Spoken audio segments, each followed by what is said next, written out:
Hello. आज हमारा जो क्लास है वो इकोनॉमिक्स का है। ये इसका लेक्चर 1 है।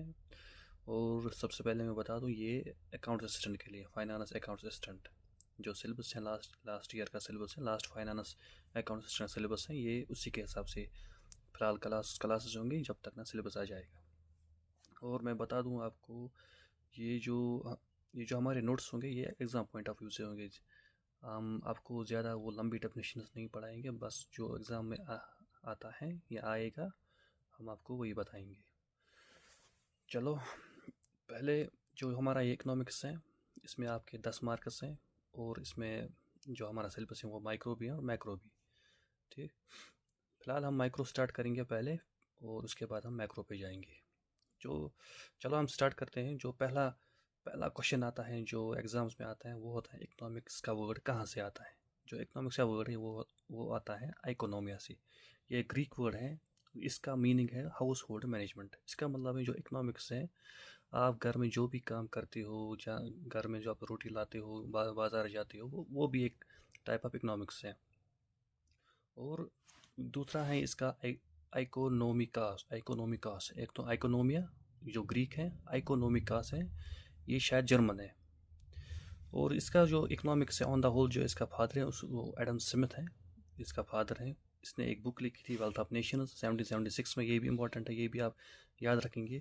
और अगर हम इंडिया के हिसाब से बात करें तो इंडियन फादर, वो जो एंशंट का फादर है वो चाणक्य है। चाणक्य ने जो अपनी बुक लिखी थी वो है अर्थशास्त्र। अर्थशास्त्र, इकोनॉमी अर्थशास्त्र, जो इंडिया में फर्स्ट बुक है इंडियन इकोनॉमी पे। ओके। या जो मॉडर्न इकोनॉमिक्स का फादर हम कहेंगे इंडिया में वो है नेहरू जी। नेहरू जी ने आपको याद होगा ड्रेन ऑफ वेल्थ थ्योरी दी थी जब वो इंडिपेंडेंस के टाइम ये दी थी। फॉर एग्जांपल, अब अगर आपके क्वेश्चंस में आ गया, दोनों ऑप्शंस होंगे नेहरू जी या रनाडे, फिर आप नेहरू जी देंगे। अगर नेहरू जी नहीं होगा फिर आप रनाडे देंगे एग्जाम में। फिर है आपका अमर्त्य सेन। अमर्त्य सेन है father of Indian welfare economics. और ये अमर्त्य सेन आप इस हिसाब से भी याद रखें, इसने नोबेल प्राइज, ये फर्स्ट इंडियन जो जिसने जिसको नोबेल प्राइज मिली थी इकोनॉमिक्स में। अब इकोनॉमिक्स क्या क्या है? इकोनॉमिक्स आप समझो ये सोशल साइंस भी है, ये आर्ट भी है, ये साइंस भी है, और ये सिस्टम भी है, ये सब कुछ है इकोनॉमिक्स। ठीक। अब जो इकोनॉमिक्स है वो हमारा मेनली दो टाइप्स है। मेनली जो हम पढ़ते हैं यहाँ वो दो टाइप्स के हैं। एक है माइक्रो और दूसरा है मैक्रो। Micro and macro. जो इनमें डिफरेंस दी थी वो रैगनार फ्रिश ने दी थी। रैगनार फ्रिश, जो भी आप पढ़ेंगे, जो भी प्रोनाउंसिएशन आप निकालेंगे, रैगनार फ्रिश। और यही भी आप याद रखेंगे, रैगनार फ्रिश वो पहला बंदा है जिसने इकोनॉमिक्स में नोबेल प्राइज हासिल की थी 1969 में। ठीक। और ये रैगनार फ्रिश फादर ऑफ इकोनोमेट्रिक्स है। इकोनोमेट्रिक्स का मतलब है economics plus math plus statistics. इसको हम बोलेंगे इकोनोमेट्रिक्स। ठीक।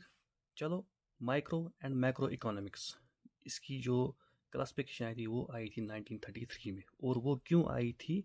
Due to great economic depression. जब ग्रेट इकोनॉमिक डिप्रेशन हुआ था, आप डेट याद रखेंगे, ये 1930s में हुआ, लेकिन आप डेट याद रखेंगे 1929। जो ग्रेट इकोनॉमिक डिप्रेशन हुआ था, फिर जो इकोनॉमिक्स हैं उनको लगा था ये हम इंडिविजुअल इकोनॉमी को कंसिडर कर रहे थे, अब वो नहीं चलेगा। अब हमें on the whole as a nation हमें सोचना होगा इकोनॉमी कैसे चलेगी एंड फिर कैसे वर्क करेगी। ठीक। चलो, हमारा माइक्रो इकोनॉमिक्स है, इसमें मेनली जो हमारा होता है वो इंडिविजुअल लेवल पे होता है। फॉर एग्जांपल, कोई बंदा है वो बाहर जा रहा है, कुछ इकोनॉमिक एक्टिविटीज़ कर रहा है, वो आएगा माइक्रो में। फॉर एग्जांपल, इसमें डिमांड है, सप्लाई है। जैसे दूध की डिमांड कम हो गई या दूध की सप्लाई कम हो गई, डिमांड ज़्यादा बढ़ जाएगी, ऐसे है।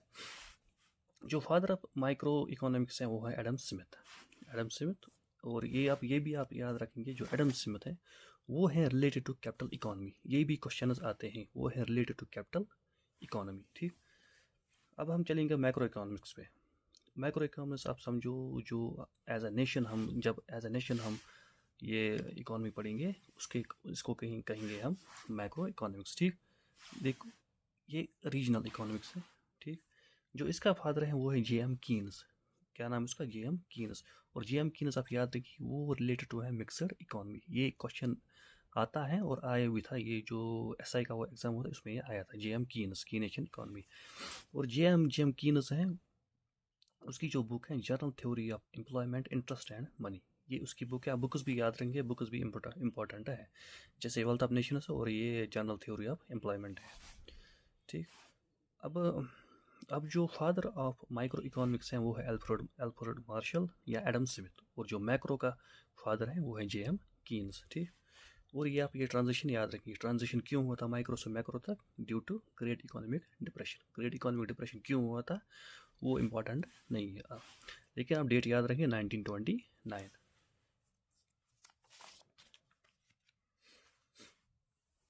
फिर आता है नॉर्मेटिव इकोनॉमिक्स या पॉजिटिव इकोनॉमिक्स। नॉर्मेटिव क्या है और पॉजिटिव क्या है, ये भी क्वेश्चंस आते हैं। ठीक।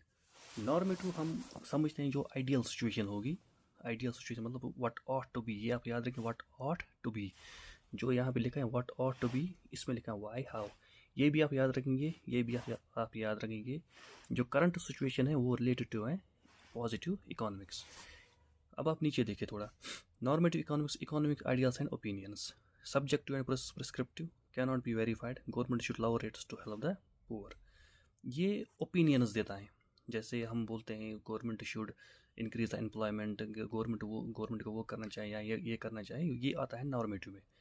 ठीक। Positive economic reality and facts, ये फैक्ट्स पर डिपेंड होता है और ये हम वेरीफाई कर सकते हैं, जैसे high interest rates reduce borrowing, जब इंटरेस्ट रेट हाई हो जाएंगे तो जो बोरोइंग्स हैं वो भी कम हो जाएगी, क्योंकि इंटरेस्ट रेट जब बढ़ गई बोरोइंग कुदरती कम हो जाएंगी। ठीक है।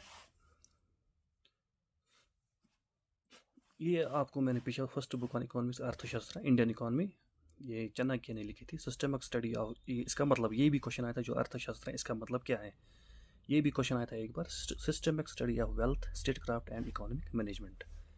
और ये पॉइंट्स है आप ये बस याद रखेंगे, इनमें कुछ ज़्यादा समझना नहीं है। Alfred Marshall renamed political economy as economics, ये आप समझिए, जब इकोनॉमिक्स पहले डेवलप हो रही थी इसका नाम था पॉलिटिकल इकोनॉमी। फिर एल्फ्रेड मार्शल ने इसका नाम लिखा इकोनॉमिक्स, जो शॉर्ट है इकोनॉमिक साइंस के लिए। ठीक। और एक 10 प्रिंसिपल्स ऑफ इकोनॉमिक्स, ये दिया था ग्रेगरी मैनक्यू ने, इसने अपनी बुक में दिया प्रिंसिपल्स ऑफ इकोनॉमिक्स, ये आप बुक याद रखेंगे, प्रिंसिपल्स ऑफ इकोनॉमिक्स, ये किसने लिखी थी, ग्रेगरी मैनक्यू। फिर आता है वेल्थ, जो इकोनॉमिक्स को हम डेफिनेशन, जो इकोनॉमिक्स की डेफिनेशन है वो किसी ने वेल्थ के हिसाब से इसको डिफाइन किया, किसी ने वेलफेयर के हिसाब से डिफाइन किया, किसी ने स्कैरसिटी के हिसाब से डिफाइन किया। ये क्वेश्चंस भी बहुत इंपॉर्टेंट और एग्जाम्स में आते हैं। वेल्थ डेफिनेशन दी थी एडम स्मिथ ने, वेलफेयर डेफिनेशन दी थी एल्फ्रेड मार्शल ने, स्कैरसिटी डेफिनेशन दी थी लायनल रॉबिन्स ने, ग्रोथ डेफिनेशन दी थी सैमुअल, इसका नाम है सैमुअल्सन, और जो मैक्रो डेफिनेशन दी है वो है जेएम कीन्स इसका मैक्रो इकोनॉमिक्स का फादर भी है। ठीक। अब ये आप कैसे याद रखेंगे, आपको हमेशा याद रखना, आप फिर ये सिलेबस बहुत ज़्यादा है, वास्ट है, आप कितना याद रखेंगे, तो आप काम करेंगे, आप जब भी आप पढ़ेंगे आप थोड़ा ये डे टू डे लाइफ से रिलेट करेंगे। फॉर एग्जाम्पल आप ट्रिक्स बनाएंगे, जैसे यहाँ पे एडम स्मिथ है वेल्थ डेफिनेशन, आप कुछ ट्रिक बनाएंगे अपने हिसाब से और एडम स्मिथ को आप रिलेट करेंगे वेल्थ डेफिनेशन से। यहाँ जो वेलफेयर है, वेलफेयर डेफिनेशन एल्फ्रेड मार्शल, इसी हिसाब से स्कैरसिटी डेफिनेशन जो दी है लायनल रॉबिन्स ने, या ग्रोथ डेफिनेशन सैमुअलसन ने। अगर मैं आपको बता दूं तो वेल्थ डेफिनेशन तो पता ही है, ये कैपिटल इकोनॉमी से रिलेटेड है। जो मैंने ट्रिक याद रखी थी इस एग्ज़ाम के, इनको याद करने के लिए, वो एडम स्मिथ जो कैपिटल इकोनॉमी के साथ रिलेट है, जो कैपिटल इकोनॉमी वो वेल्थ पे ज़्यादा फोकस करते हैं, तो wealth related to capital economy related to Adam Smith. जो वेलफेयर है, जो आप देखेंगे जो डब्ल्यू है और एम है, मतलब ये कैसे भी याद रख सकते हैं, डब्ल्यू एम ये आप उसमें उल्टा है, ये आप ऐसे याद रख सकते हैं। या स्कैरसिटी जो डेफिनेशन है, ये मैंने जो आपको पता होगा लायनल मेसी है, वो ड्यू टू ग्रोथ हार्मोन से वो सफ़र कर रहा था, तो स्कैरसिटी मतलब वो आप ऐसे याद रखें। यहाँ से ग्रोथ डेफिनेशन है, ये सैमुअलसन से आप याद रखेंगे, आपका सन कोई है वो ग्रोथ दिन ब दिन ग्रो कर रहे हैं, आप ऐसे ही याद रखेंगे। ठीक है। अब है इम्पोर्टेंट बुक्स, जीनोफॉन है पहली बुक, इसका नाम है जीनोफॉन एक ये राइटर है, इसने बुक लिखी थी इकोनॉमिक्स, दूसरा है Plato, the Republic, Aristotle, politics, Amartya Sen, argumentative Indian. ये भी अमर्त्य सेन भी इंपॉर्टेंट है, आपको पहले ही बताया मैंने। और ये अमर्त्य सेन को ना, ये जो फर्स्ट इंडियन है जिसने नोबेल प्राइज ली थी इकोनॉमिक्स में। और ये बुक है थर्ड पिलर, रघुराम राजन, ये फॉर्मर आरबीआई ये गवर्नर है। इंडियन अनबाउंड, गुरचरण दास। पोअर इकोनॉमिक्स, अभिजीत बैनर्जी, ये भी एक नोबेल प्राइज रिसीवर है 2019। ये इंडियन बॉर्न नहीं है, लेकिन ये इंडियन ओरिजिन का है। फिर ठीक है, economic history of India, Tirthankar Roy, Indian after Gandhi, Ramachandra Guha. ये आप जो बुक्स हैं इंपॉर्टेंट है, ये आप याद रखेंगे। ठीक है, अब आता है types of economy. Types of economy में जो मेन टाइप्स हैं वो है माइक्रो एंड मैक्रो। और भी बहुत सारे हैं, जैसे हैं वेलफेयर इकोनॉमिक्स हैं, या मॉनिटरी इकोनॉमिक्स हैं, या कुछ और एग्रीकल्चर इकोनॉमी है। वो ज़्यादा ज़रूरी नहीं है, वो इम्पोर्टेंट इतना नहीं है। ठीक है, अब हम पढ़ेंगे जो माइक्रो है। माइक्रो का दूसरा नाम है प्राइस थ्योरी, और जो मैक्रो है इनकम एंड एम्प्लॉयमेंट थ्योरी। ये आप रटा याद रखेंगे, इसमें ज़्यादा कुछ समझना नहीं है। माइक्रो प्राइस थ्योरी ये आप आगे समझेंगे इसको प्राइस थ्योरी क्यों कहते हैं, और मैक्रो को इनकम एंड एम्प्लॉयमेंट थ्योरी क्यों कहते हैं। माइक्रो में हम कंसिडर करते हैं इंडिविजुअल यूनिट्स, और जो मैक्रो है इसमें कंसिडर करते हैं होल इकोनॉमी या एग्रीगेट लेवल। ठीक, इसका फादर है अल्फ्रेड मार्शल, और इसका फादर है जेएम कीन्स। इसमें जो मेन फोकस है वो डिमांड एंड सप्लाई का है, या कंज्यूमर बिहेवियर इसमें हम स्टडी करते हैं। इसमें हम GDP, GNP, inflation, poverty, growth, unemployment, आप समझो जब भी हम इन्फ्लेशन की बात करेंगे, अनएम्प्लॉयमेंट की बात करेंगे, तो हम मैक्रो इकोनॉमिक्स पढ़ रहे हैं। ठीक है, अगर हम करेंगे डिमांड एंड सप्लाई, जैसे दूध की डिमांड कम हो गई है, क्यों हो गई है, तो हम माइक्रो इकोनॉमिक्स पढ़ रहे हैं। ठीक है, जो माइक्रो है ये बॉटम अप अप्रोच है, और जो मैक्रो है टॉप डाउन अप्रोच है। ये भी आप ऐसे ही याद रखेंगे। ठीक है, माइक्रो फिर है मीजो इकोनॉमिक्स है link between micro and macro economics. It focus on industries and sectors, banking sector, agriculture sector, IT sector, institutions, banks, trade unions etcetera. Regional economics, meso economics वो चीज़ है जब हम किसी रीजन की इकोनॉमी, जैसे हमारी कंट्री, हम किसी रीजन की, फॉर एग्जांपल हम कश्मीर की इकोनॉमी स्टडी करेंगे, जम्मू की इकोनॉमी स्टडी करेंगे, फिर ये होता है मीजो इकोनॉमिक्स। जैसे मैंने एग्जांपल भी दी है, performance of Indian banking sector, जो एक सेक्टरल, जो एक पर्टिकुलर सेक्टर है, हम अगर उसको स्टडी करेंगे, उसको कहते हैं मीजो इकोनॉमिक्स। या growth of IT industry in Bengaluru. ठीक है, फिर है मेटा इकोनॉमिक्स। मेटा का मतलब है बियॉन्ड इकोनॉमिक्स के बाहर। Ethical and philosophical aspects of economics. अगर इकोनॉमिक्स के हम कंसिडर करेंगे इथिक्स और फिलॉसफी, उसको हम कहेंगे Meta economics. For example, can economy grow at the cost of environment. ठीक है, फॉर एग्जांपल हम जब ग्रीन, हम आगे पढ़ेंगे macro economics, green gross national happiness, green GDP हम पढ़ेंगे, या ग्रीन नेशनल इनकम पढ़ेंगे, वो आता है मेटा इकोनॉमिक्स में। ठीक है, इसमें जो हमारे जो फेमस इकोनॉमिस्ट हैं इंडिया के, वो हैं अमर्त्य सेन और एमजी गांधी। ठीक है, फिर हैं इकोनॉमिक एजेंट्स। जो इकोनॉमिक एजेंट वो क्या है, economic agents are decision makers in an economy. जो इकोनॉमी में डिसीजन लेंगे, उनको हम कहेंगे economic agents. They take action that effect production, consumption, saving and investment. ठीक, और इसमें कौन इकोनॉमिक एजेंट में कौन कौन आता है, एक है कंज्यूमर्स में हमारा हाउस होल्ड है, हम आते हैं हाउस होल्ड जो चीज़ें कंज्यूम करते हैं।